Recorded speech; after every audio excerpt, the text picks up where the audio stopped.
Hola, soy Ricardo Suárez y vamos a hablar de fotografía.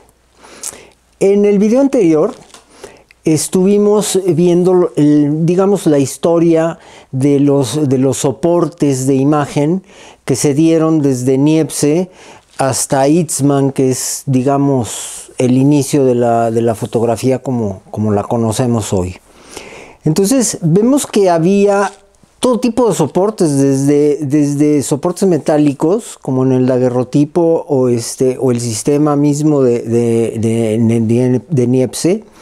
También vemos que utilizaron vidrio, que utilizaron algodón como un soporte del nitrato de plata, una serie de elementos que, bueno, no valdría la pena repetirlos porque, como les digo, es de lo que hablamos en el video anterior.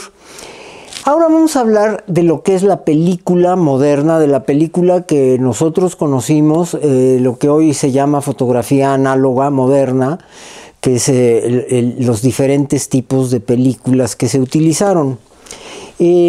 Diferentes marcas, por ejemplo, Kodak, Agfa, Fuji y Konica, muchas marcas que proveían de película a los fotógrafos aficionados y profesionales. La primera característica que a mí me gustaría destacar de la película es lo que se le llama formato. Formato tiene un doble sentido específicamente en la fotografía. El sentido estético y el sentido técnico. El sentido estético es la proporción del cuadro. El formato de un cuadro al óleo, el formato de un dibujo, el formato de una fotografía, habla de la proporción del cuadro. ¿Qué quiere decir? Que si tenemos un cuadro, tenemos un ancho y un alto, y entonces esa proporción, la proporción de esta parte, de este lado, con la proporción de este lado, es lo que le llamamos formato.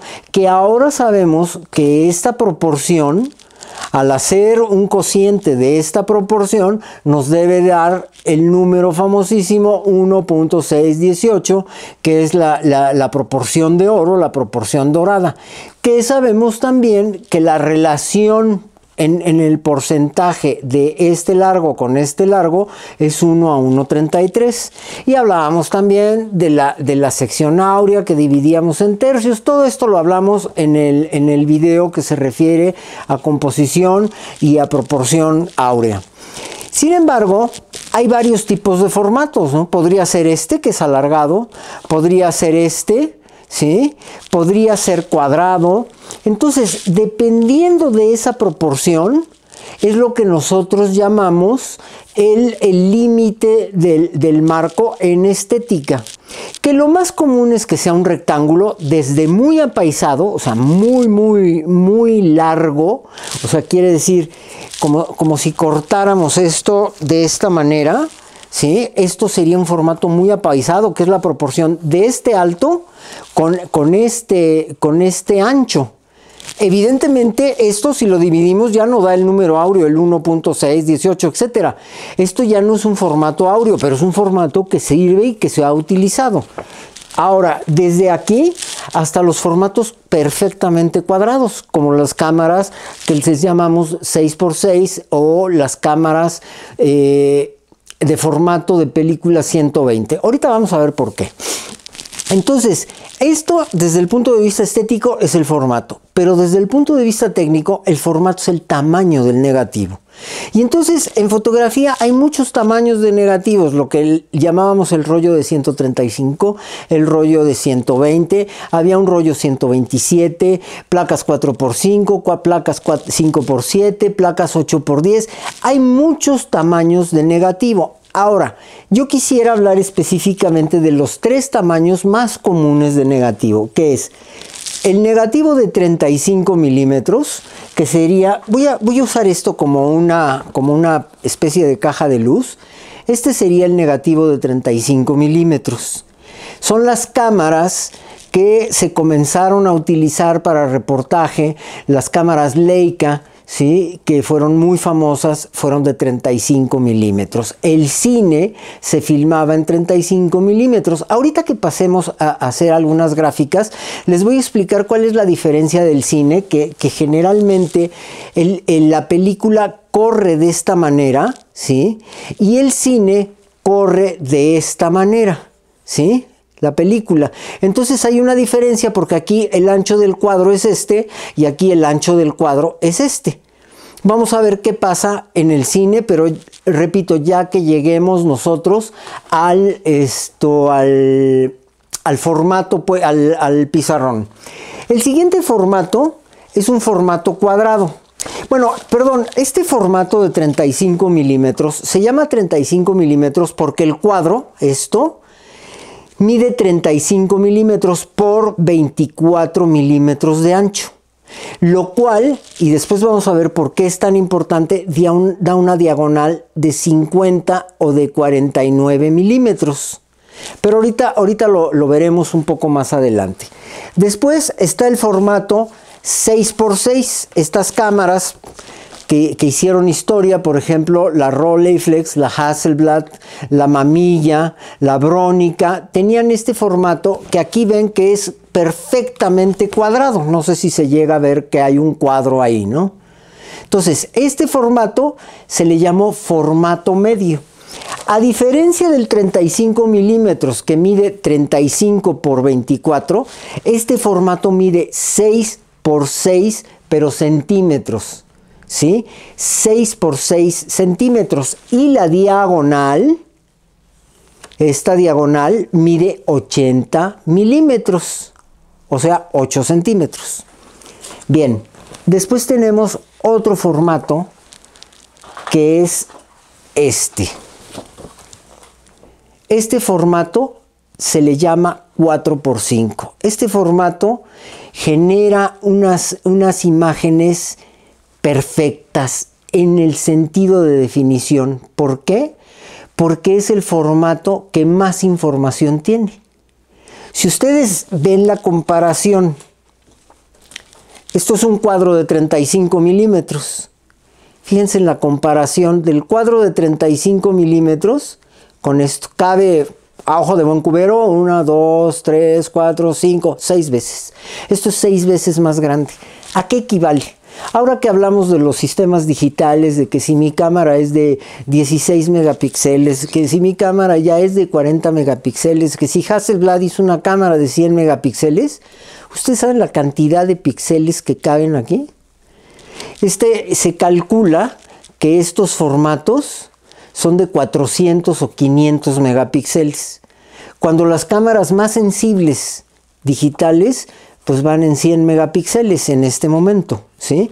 Entonces estas eran cámaras muy precisas, de altísima definición, que se utilizaban para hacer ampliaciones muy grandes o para fotos que requerían muchísima precisión en la imagen, como por ejemplo la joyería, ¿sí?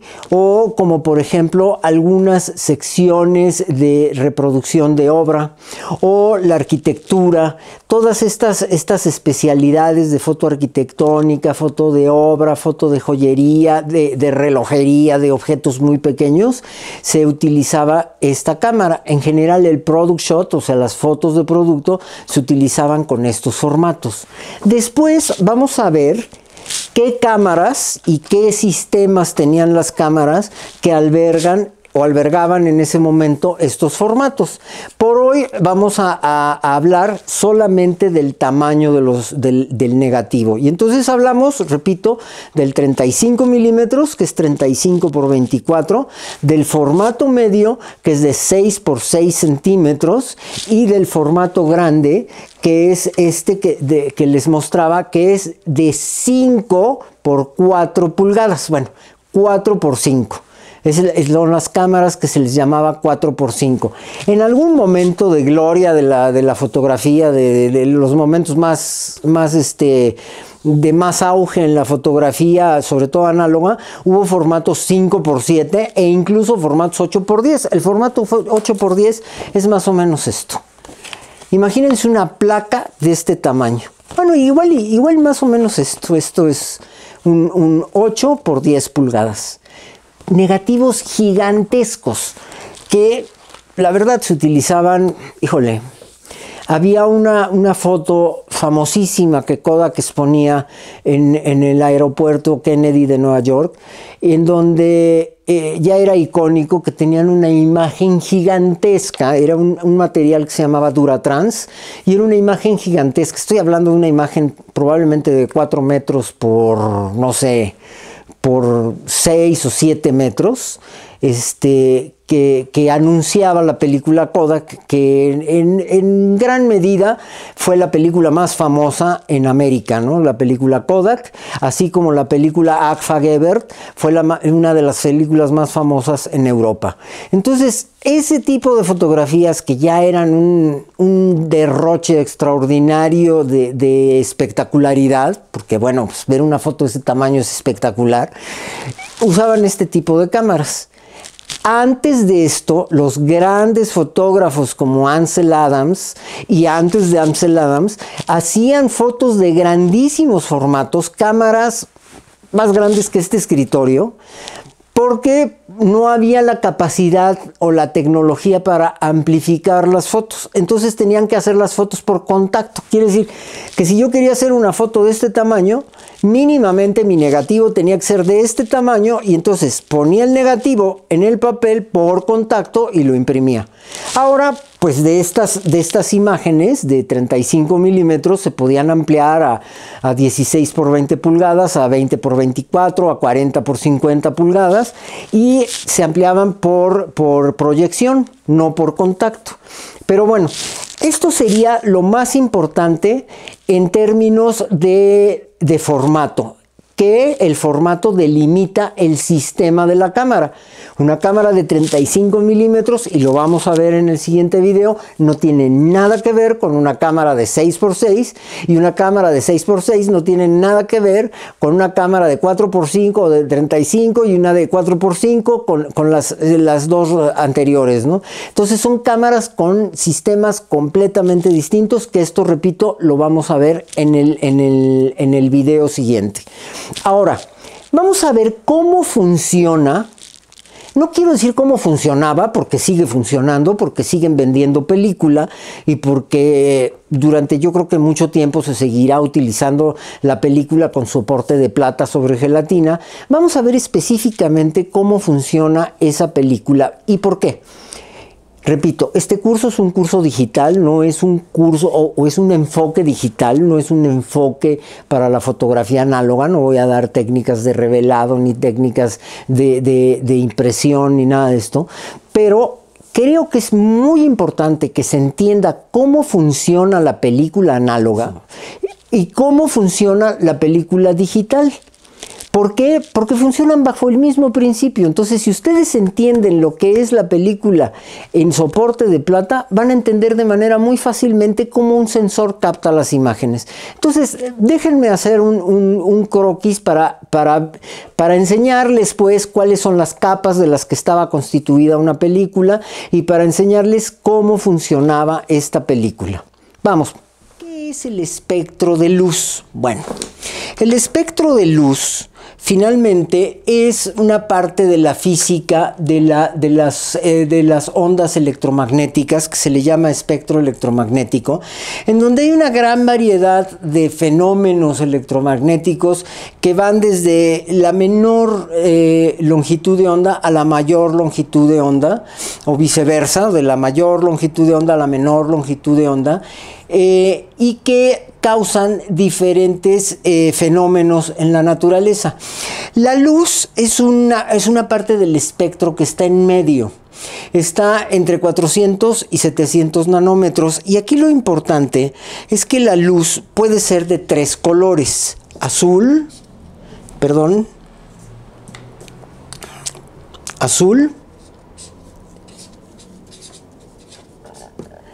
verde y roja. Entonces, ¿qué quiere decir esto de sensibilidad espectral? Bueno, pues quiere decir que cuando nosotros usamos como base el cloruro de plata o los haluros de plata o el bromuro de plata, ¿sí? Ya estamos usando una mezcla. Sin embargo, cuando usamos la plata en su más pura, digamos, en su más pura forma, nos damos cuenta que la plata solamente es sensible a las radiaciones azules y ultravioletas. Quiere decir, radiaciones de altísima energía, porque a menor longitud de onda, mayor frecuencia, y al tener mayor frecuencia, la energía es mucho mayor. Entonces, la luz azul y la ultravioleta es la luz que más energía tienen. El espectro del verde, digamos que está en medio, ¿sí? Es una luz que tiene mucha energía, pero que finalmente no llega a los niveles de energía del ultravioleta pues, o del mismo azul. Y el rojo es el color que menos energía tiene. ¿Por qué? Porque su longitud de onda es más grande y por lo tanto, ¿sí?, su frecuencia no va a ser tan energética como en el azul, que su longitud de onda es muy pequeña y su frecuencia es extremadamente fuerte, pues tiene una frecuencia muy alta. El rojo tiene una frecuencia más baja. Entonces, si la plata solamente es sensible al azul, se da en el caso de emulsiones que se les llama monocromáticas. Yo nada más voy a poner mono. Monocromática quiere decir que es nada más sensible al azul. Luego, existen las emulsiones pancromáticas. Vamos a decir que las emulsiones pancromáticas son sensibles al azul y al verde. Digo, perdón, ortocromáticas.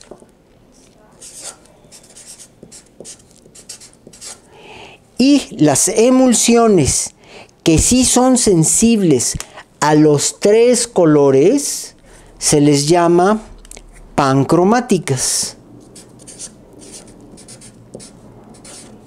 ¿Sí?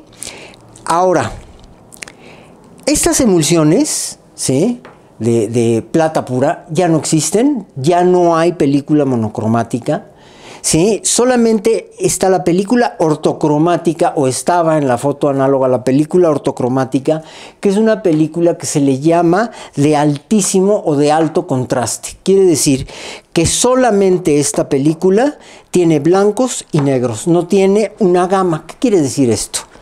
Este es el negro y aquí está el blanco, y esto es la gama, ¿sí? En este caso hay 19 grises.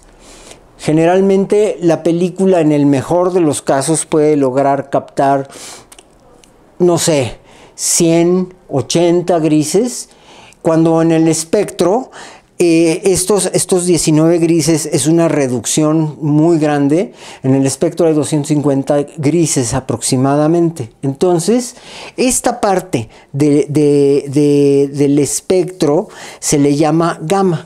Bueno, esta película ortocromática no funciona con la gama, no tiene gama. Es blanca o negra. Bueno, y la película pancromática es sensible a los tres colores, ¿sí? A los tres colores, y esto hace que sea una película no de alto contraste, sino de alta resolución a la gama. Quiere decir que sí capta o sí tiene posibilidad de captar esta gama de colores, ¿ok? Bueno, esta gama de grises, perdón. Ahora, ¿para qué se usaba la película ortocromática? Se usaba generalmente para diseño gráfico, para hacer pantallas, para el diseño, para hacer los negativos de diseño, para impresión fotomecánica, etcétera. La película pancromática pues eran los negativos de cámara, la película que utilizábamos en cámara. Y la película monocromática pues fue la primera película que se usó, la primera película que usaron nuestros antecesores en las técnicas fotográficas. Ahora, ¿qué quiere decir sensibilidad cromática? Pues la sensibilidad cromática es sensibilidad al color. Y entonces esto es muy fácil. Existen dos tipos fundamentales de película. La película en blanco y negro, ¿sí? Estamos hablando de sensibilidad cromática, y la película en color, ¿sí? La película en blanco y negro evidentemente capta los colores, o sea, para cada valor de estos colores hay un gris.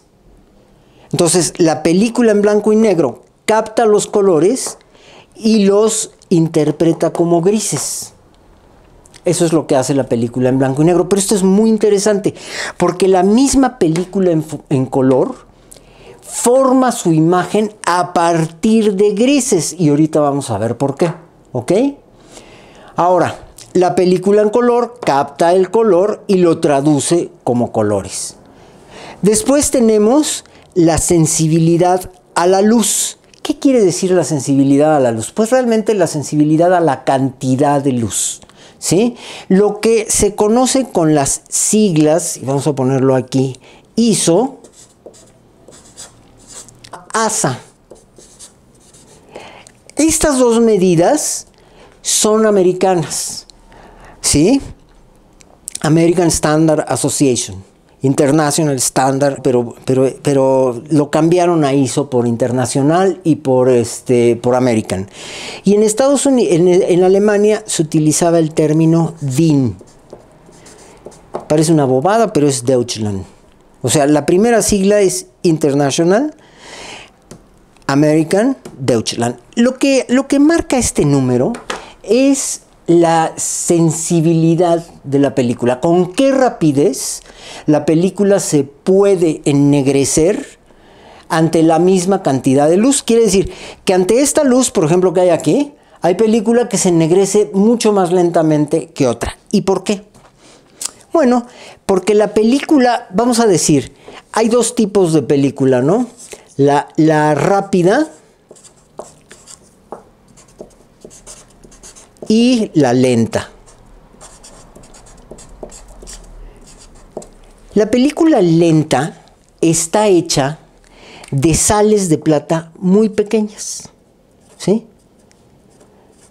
Igual de yoduro, de bromuro, de cloruro, que estas funciones de la plata se utilizan evidentemente para darle más sensibilidad al espectro, ¿ok?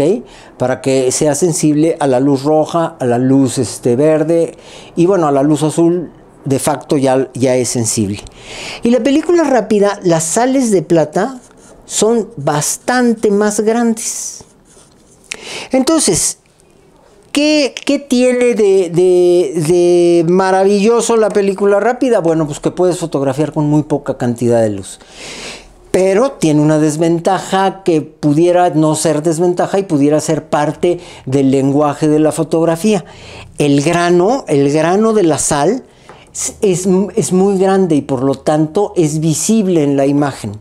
Son fotos en donde el grano se puede ver muchísimo.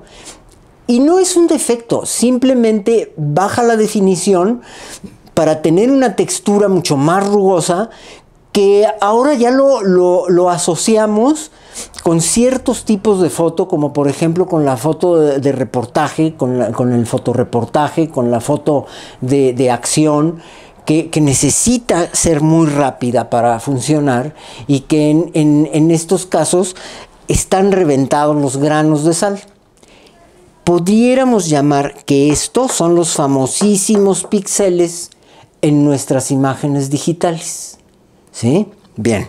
La película lenta, es decir, que tiene un ISO más bajo, tiene granos de plata mucho más pequeños que llegan a ser imperceptibles al ojo humano. Por lo tanto, es una película con mucho mayor definición, pero requiere más luz para fotografiar. Después tenemos otro tipo de película, que es la película positiva o la negativa. La película positiva, bueno, vamos a empezar por la película negativa. La película negativa tiene valores tonales invertidos. Para decir que son inversos. Quiere decir, el negro sale blanco, el blanco sale negro. Este gris es un gris muy oscuro, más, y se va aclarando, menos, hasta que llega al blanco. Aquí hay que tener un poco más de cuidado porque tenemos, no solo en la física, sino que los fotógrafos deben de saber muy bien esto, y más adelante lo vamos a ver con mucho más detalle, y yo les voy a pedir que lo entiendan porque de repente ahora en el Photoshop quieren retocar ciertas cosas y no entienden esta teoría del color, y entonces les cuesta mucho trabajo transformar colores. Hay algo que se le llama círculo cromático espectral, que es una estrellita así, ¿no? Bueno, en donde tenemos los colores que les vamos a llamar colores aditivos primarios. Por ejemplo, el rojo, vamos a pintarlo, el azul y el verde. Estos son los aditivos primarios. Ahora, cuando mezclamos dos de los aditivos primarios, tenemos un color sustractivo primario. Por ejemplo, entre el azul y el rojo es el magenta. Entre el rojo y el verde es el amarillo. Voy a poner I en lugar de A de amarillo. Voy a poner I de yellow para que no se confunda con el azul. Y entre el azul y el verde voy a poner el cian. Bueno, pues aquí están. El cian es más o menos este color. El yellow, por ejemplo, bueno, es este, y este es el magenta. Y están los colores puros, que sería el azul, el rojo y el verde. ¿Ok? Estos colores, como el café, es una mezcla ya mucho más compleja de... A veces uno no dice de colores, sino dice de longitudes de onda, porque el color sabemos que varía en su longitud de onda y por lo tanto en su frecuencia. Entonces, la película negativa de color funciona bajo este principio. El rojo es el opuesto al cian, el verde es el opuesto al magenta, el azul es el opuesto al amarillo. Entonces, todo lo que es rojo en la película negativa va a aparecer como cian. Todo lo que es verde en la película negativa va a aparecer como magenta. Y todo lo que es azul en la película negativa va a aparecer como amarillo, que es exactamente el contrario. Entonces, a esto llamamos película negativa y película positiva. Al imprimir un negativo en papel, automáticamente invertimos sus valores y se hace un positivo. Y ahorita vamos a ver por qué. Bien. El funcionamiento es específicamente esto que les estaba platicando. La película, vamos a poner esto que ahorita no lo vamos a usar, aquí. La película funciona con sales de plata, pero tiene varias capas. Vamos a hacer un brevísimo diagrama de la película. La película tiene una capa que es su soporte, es donde está soportada la película, que antes este soporte era muy variado, o sea, para Niepce era de peltre, ¿se acuerdan que lo vimos? Para Daguerre era de metal con plata, pulida. Para Fox Talbot era papel. Para la gelatina al bromuro de plata de Ricardo Maddox era vidrio. Y solamente Eastman, o sea, la compañía Kodak, fue la que empezó a usar un material que se puede doblar y por lo tanto se puede hacer un rollo. Y entonces puede la cámara desenrollarla e irla exponiendo, ¿sí? Por supuesto, estas cámaras no vienen en rollo, o sea, vienen en placas, por eso se llaman placas 4x5. Bien, entonces, esta película de acetato, que hoy se usa el acetato porque antes se utilizaba el celuloide, que era extremadamente flamable, es lo que soporta la película. Después hay una capa de gelatina y esta capa de gelatina es la que une la emulsión, que es la parte sensible, la plata, con el soporte, y después viene la emulsión. La emulsión está compuesta de plata, que la vamos a representar como triángulos, ¿sí? Sales de plata, ¿sí? Se representan como triángulos. Y luego ya arriba tiene una capa antiabrasiva para que no se pueda rayar, y abajo también. Ojo, que para que no se pueda rayar cuando la película es virgen, porque en la cámara tiene movimiento, en el revelado tiene manipulaciones, pero cuando esto se moja para revelar, estas capas desaparecen. Entonces cualquier rayón va directamente o al soporte o a la emulsión, y pues se puede ver en la copia impresa. Bueno, así está hecha una película de las que usamos cuando hacíamos foto análoga. ¿Cómo funciona esta película? Lo voy a explicar rápidamente, porque después vamos a ver cómo funciona el sensor de una cámara, que eso es lo interesante, es lo importante, ¿ok? Bueno, ¿cómo funciona esta película? Ya no voy a hacer este esquema del soporte, que hoy es acetato Star, de estas gelatinas endurecidas y de esto. Esto es lo único que me va a llamar emulsión. ¿Sí? La emulsión, que es la parte sensible de la película. Entonces, vamos a suponer que esta es mi parte de emulsión. Ok. Y vamos a suponer que yo, hoy me voy a servir de esta escala, que yo voy a retratar un sujeto que es blanco y negro. O sea, que tiene la máxima resolución en su reflexión, o sea, que refleja el 100% de luz, que sería el caso del blanco, y que absorbe el 100% de luz, que sería el caso del negro. Pero en el medio hay una serie de gradaciones que se les llama gamma, que esto ya lo habíamos visto. Vamos a ver, digo, no voy a hacer los 19 casos, pero vamos a ir viendo qué sucedería. Vamos a poner esto aquí, ¿no? Bueno, cuando yo retrato la parte blanca, que tiene que ser evidentemente, y ustedes lo saben, a través de un lente, esta parte blanca, vamos a hablar de que aquí hay una capa de sales de plata. ¿Sí? Que ya dije que la representamos como triángulo. Perdón que esté llenando completamente la emulsión, porque es importante para que se entienda. ¿Sí? Aquí está, aquí está, aquí está, aquí, aquí, aquí, aquí, aquí. Porque vamos a ver en cada parte de esta escala qué sucede en la emulsión. Bueno, aquí voy a poner un diagrama de la película. Espero que todavía esté en cuadro. Claro, está justo. Esto es un diagrama. Bueno, de lo que va a suceder.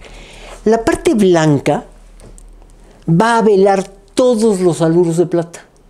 Y entonces, ¿por qué va a velar todos los haluros de plata? Porque le está reflejando el 100% de la luz. Aquí está, blanco, 100% de la luz.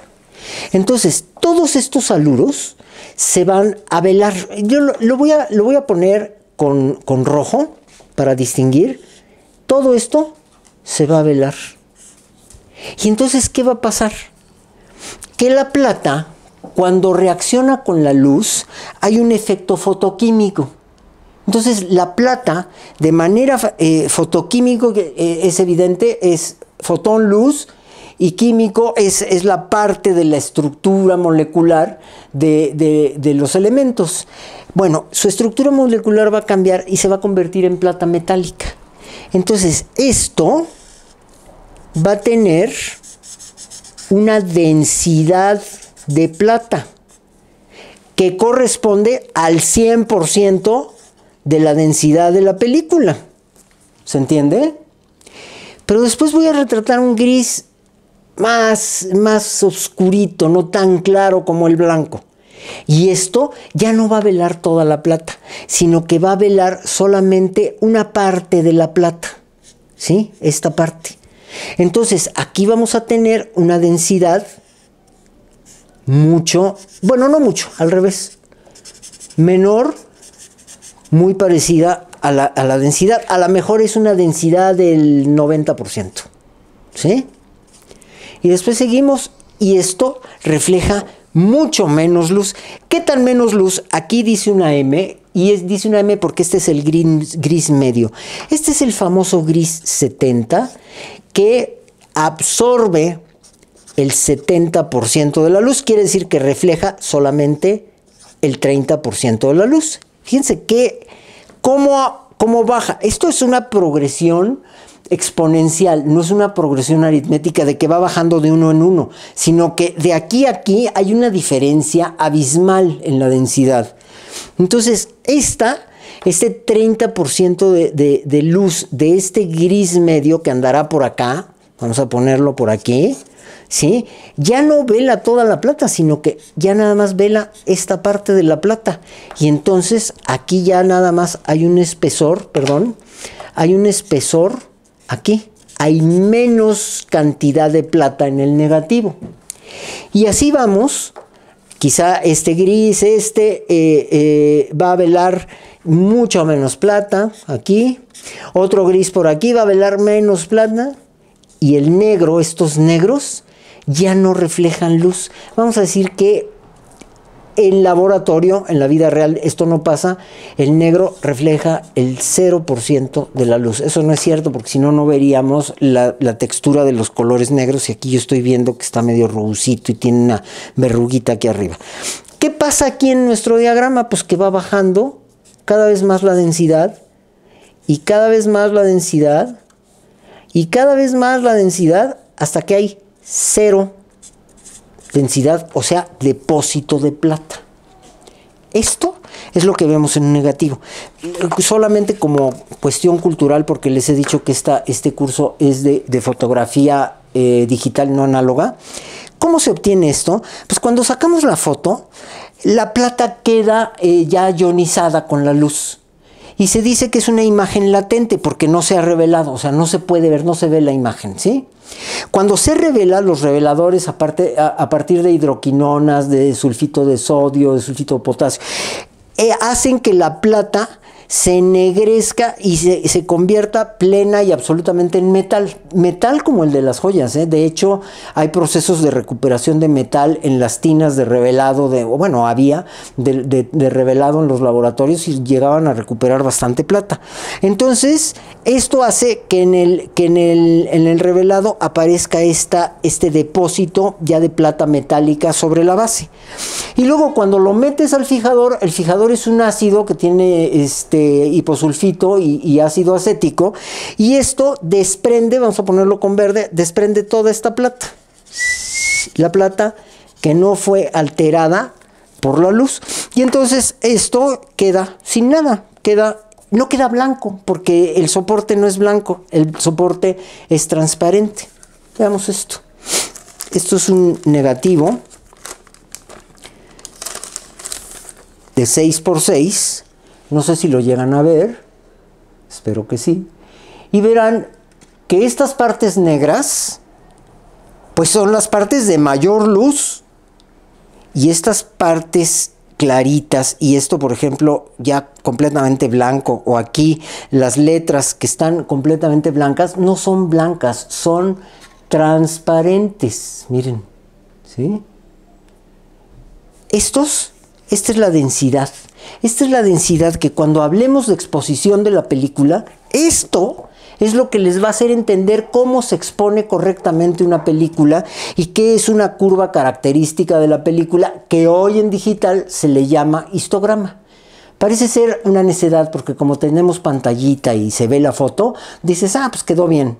No, pero si no, el histograma no está perfectamente en su puesto, en su lugar de los valores que tiene la imagen, le estamos dando en la torre al negativo porque estamos estamos comprimiendo y estamos nulificando, ¿sí? esa parte de latitud de la película para captar desde los blancos a los negros o toda la gama de colores.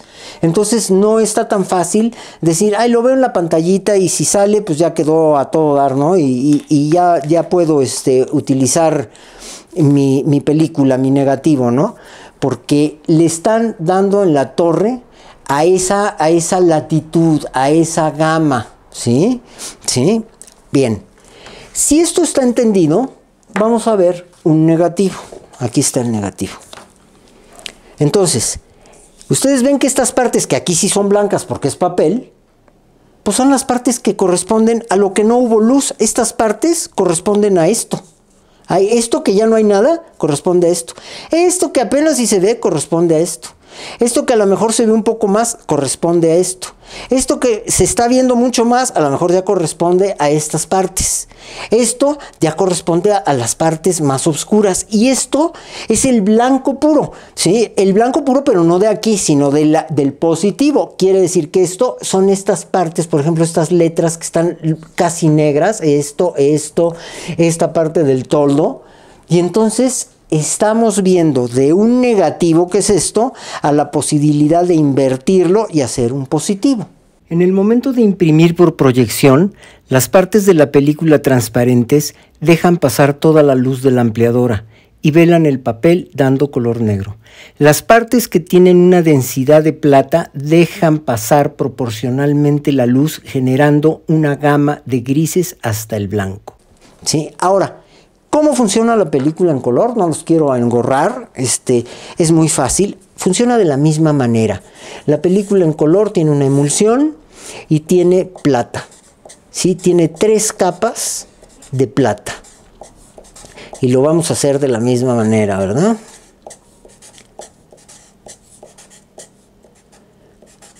Ay, ¿qué son? Hice 2 capas. Bueno, 3 capas. Bien, y aquí me quedó a todo dar esto porque hay un filtro ahí en medio en la película en color. La película en color tiene emulsión de plata, igual que esta, ¿sí? Pero en este caso, la película en color, esta capa de plata es solamente sensible al azul. Vamos a ponerle azul. Ahora, esta capa de plata es solamente sensible al verde, ¿sí? Esta capa es sensible al verde y esta capa es sensible al azul, ¿ok? Bueno, y esta capa es sensible al rojo. RGB es lo que usamos, esto es el RGB CMYK, ¿ok? Bien, los colores que salen en el famoso Photoshop. Bueno, entonces la película forma la imagen de la misma manera y se pone igual de negra. Lo que sucede es que la plata, en este caso, vamos a suponer que este es el haluro de plata, tiene una serie de copulantes. Copulantes son reaccionantes, o sea, que reaccionan, copulan, pues, que tienen una reacción, que se llaman, ya lo habíamos visto, que Rudolf Fischer, ¿sí? Y descubrió este sistema. Se llaman copulantes cromógenos bloqueados por glóbulos lipídicos. ¿Qué quiere decir esto? Aquí hay color. Entonces, ¿qué color hay en la capa azul? Está el inverso. Está el color amarillo. ¿Qué color hay en la capa verde? Está el color magenta. Y esto ya lo vimos aquí. ¿Y qué color hay en la capa roja? Está el color cian. Entonces, cuando saco la foto, la plata que se vela, la plata que reaccionó a la luz azul, hace que los copulantes amarillos se revienten. Y entonces, en lugar de verse negro como aquí, se ve amarillo. La parte verde, las partes verdes, el pasto de un paisaje, la ropa, lo que sea, hace que se revienten los copulantes cuando se vela la capa, y en este caso los copulantes que trae la plata son color magenta. Y en el caso del rojo pasa lo mismo y son color cian.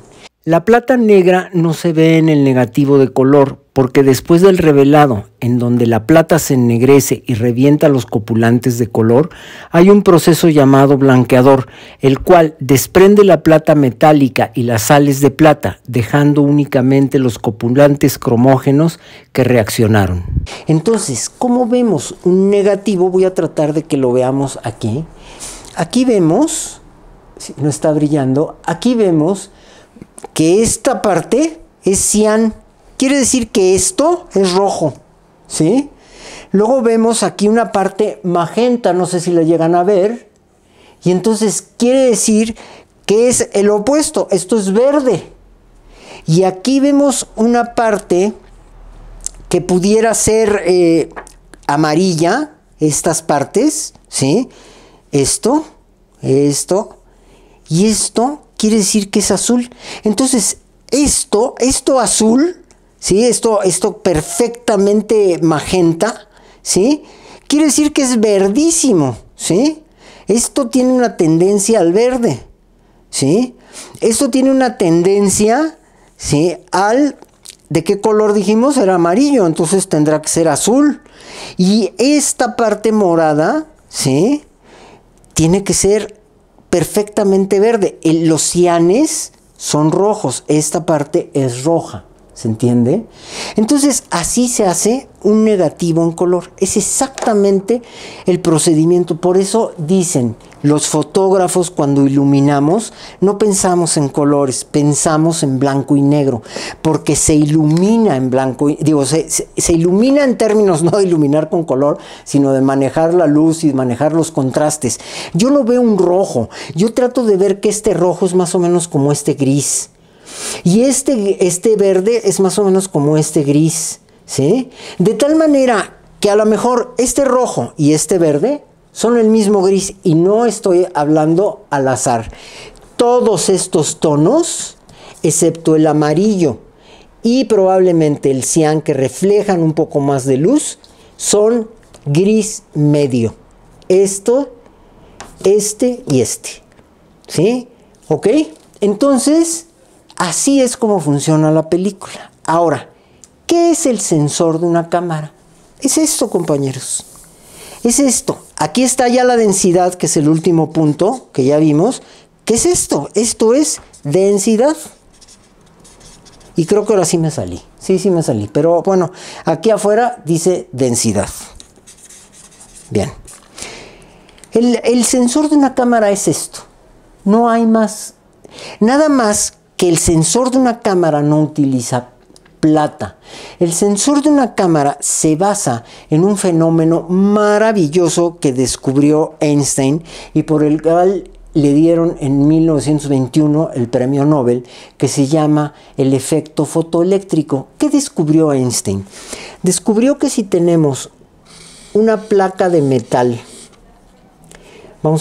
y aquí tenemos otra placa de metal, y la cerramos en un circuito, y le ponemos un voltímetro, ¿sí? Lo estoy explicando de una manera, de veras, muy simplificada. No me critiquen porque hago esto, pero creo que es importante que lo entiendan.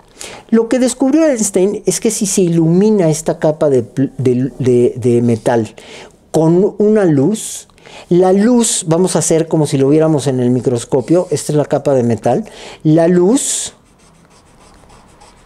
golpea, y golpea con tal fuerza que desprende un electrón de una de las órbitas de esta estructura atómica del metal. Se desprende un electrón. Este electrón, vamos a suponer que esta es la luz, este electrón llega aquí. Y luego, si hay mucha luz, llegan muchos electrones y entonces registramos un voltaje. O sea, la luz, y es lógico, fotoeléctrico, la luz se descompone en electricidad. ¿De qué depende que sea más la energía cinética, ¿sí? Energía cinética de este electrón que en otros casos? Pues de la frecuencia de la luz. A mayor frecuencia, ya habíamos dicho que mayor energía, y por lo tanto tiene mayor energía cinética el electrón y tiene muchas más posibilidades de llegar a la placa y de convertirse en electricidad. Esto lo descubrió Einstein a partir de la teoría del creador de la famosísima física cuántica, ¿sí? Que dice energía es igual a H por D. ¿Qué es H? La constante de Planck. La constante de Planck, Max Planck, es el creador de la teoría de la física cuántica. La energía es la constante de Planck por la frecuencia. La constante de Planck es un número impresionantemente chico, creo que es 1.6 por 10 a la menos 34, creo, no estoy tan seguro. Pero bueno, esta mínima energía hace que los electrones se desprendan y generen luz. Bueno, pues los sensores de la cámara se basan en este fenómeno. Tienen una serie de diodos fotoeléctricos que cuando les da la luz desprenden energía. Y esa energía eléctrica, ese impulso eléctrico, lo recibe el procesador de la cámara y lo transforma en un código binario. Quiere decir, esa energía eléctrica que es análoga, el procesador de la cámara lo hace digital y entonces lo convierte en puntos. Y esos puntos, que se llaman píxeles, ¿sí?, son los que forman la imagen. ¿Ven ustedes cómo no hay gran magia en esto? Es esto mismo, pero en lugar de plata estamos hablando de fotodiodos. Ahora, los fotodiodos, igual que la plata, no pueden captar el color. No se puede captar el color. Y entonces formamos imágenes en blanco y negro. Los histogramas están hechos en blanco y negro. El histograma es en blanco y negro porque el blanco y negro es el equivalente, la densidad es equivalente al voltaje. O sea, a mayor densidad, pues mayor voltaje, blanco. A menor densidad, menor voltaje, negro. ¿Lo entienden? Entonces, ¿qué es lo que hacen? Hacen algo que se le llama patrón Bayer. ¿Qué es el patrón Bayer? Es un patrón, es un patrón bastante más complejo, pero es un patrón que tiene, por ejemplo, 2 cuadros verdes por un cuadro azul y un cuadro rojo. RGB, profesores, RGB, no hay otra, ¿sí? Sistema RGB, que es rojo, green, azul. ¿Se entiende? Rojo, verde, azul. Ajá. Entonces, ¿qué onda con esto? Quiero que quede clarísimo que este sistema, ¿sí?, es exactamente esta complejidad que hemos visto. Esto no tiene nada que ver ya, nada. O sea, esto es lo que tenemos que entender para poder manejar de una manera mucho más ágil esta parte, que es una parte que no existe realmente, que es un negativo virtual. Todo esto es virtual. Entonces, cada fotodiodo tiene este patrón Bayer y entonces la luz verde que le llega solamente puede pasar por el verde porque el rojo absorbe el verde y el azul absorbe el verde. La luz roja que le llega solo puede pasar por la parte roja porque el verde absorbe el rojo y el azul absorbe el rojo. Y la parte azul solamente cuando algo azul como esto le llega al sensor, pues solamente puede pasar esto porque los otros filtros absorben el rojo y el verde. Es el RGB famoso, ¿sí? Entonces, yo espero que con esta explicación quede un poco más claro cómo funcionaba la película en blanco y negro y en color, y cómo hoy tenemos un sensor, que es la parte más importante de la cámara, la más delicada también, y que tiene un formato inclusive. Hoy hablamos de sensores full frame, hablamos de sensores, creo que es APS, hablamos diferentes tamaños de sensores. ¿Qué es lo mejor? Pues el full frame, ¿no? ¿Cuál es el mejor sensor que hay ahorita? Pues el de una cámara que se llama Hasselblad, que el sensor es el equivalente más o menos a este tamaño. Es un sensor de este tamaño, ¿sí? No se preocupen, es una cámara que cuesta como 850,000 pesos, así es que olvidémosla, ¿no?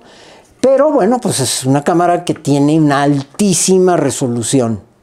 Luego las cámaras Nikon, Canon, Fuji, Sony, que tienen full frame, que tienen un sensor que es equivalente a esta película, que es de 24 por 36 milímetros, que es la película de 35 milímetros. Este es el sensor de una cámara fotográfica digital. La misma teoría. De hecho, este sistema Bayer es un sistema que ya andaban haciendo los hermanos Augusto y Luis Lumière, autocromo se llamaba, que ponían virutitas de almidón coloreada. Claro que era muy rudimentario y los colores eran horribles, pero es más o menos el mismo sistema de lo que dicen, no hay nada nuevo bajo el sol, es cierto. Bueno, regresemos para despedirnos y les agradezco su atención. Si llegaron hasta aquí, de verdad, muchísimas gracias, y qué bueno que tengan ese ánimo y ese interés por la fotografía. Hasta luego.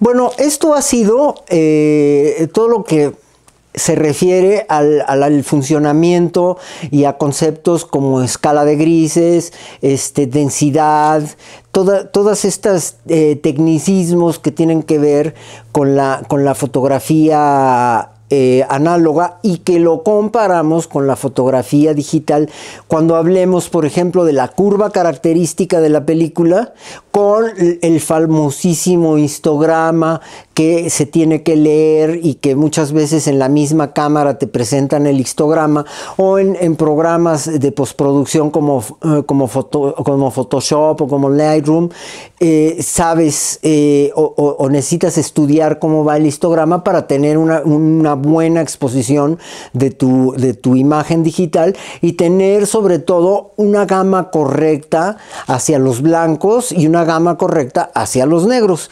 Entonces, esto ha sido como el inicio de poder entender todos estos conceptos repito, de densidad, de exposición, de latitud, de exposición, de todas las partes que conforman la tecnología de la fotografía para tener una fotografía, digamos, perfecta. ¿Ok?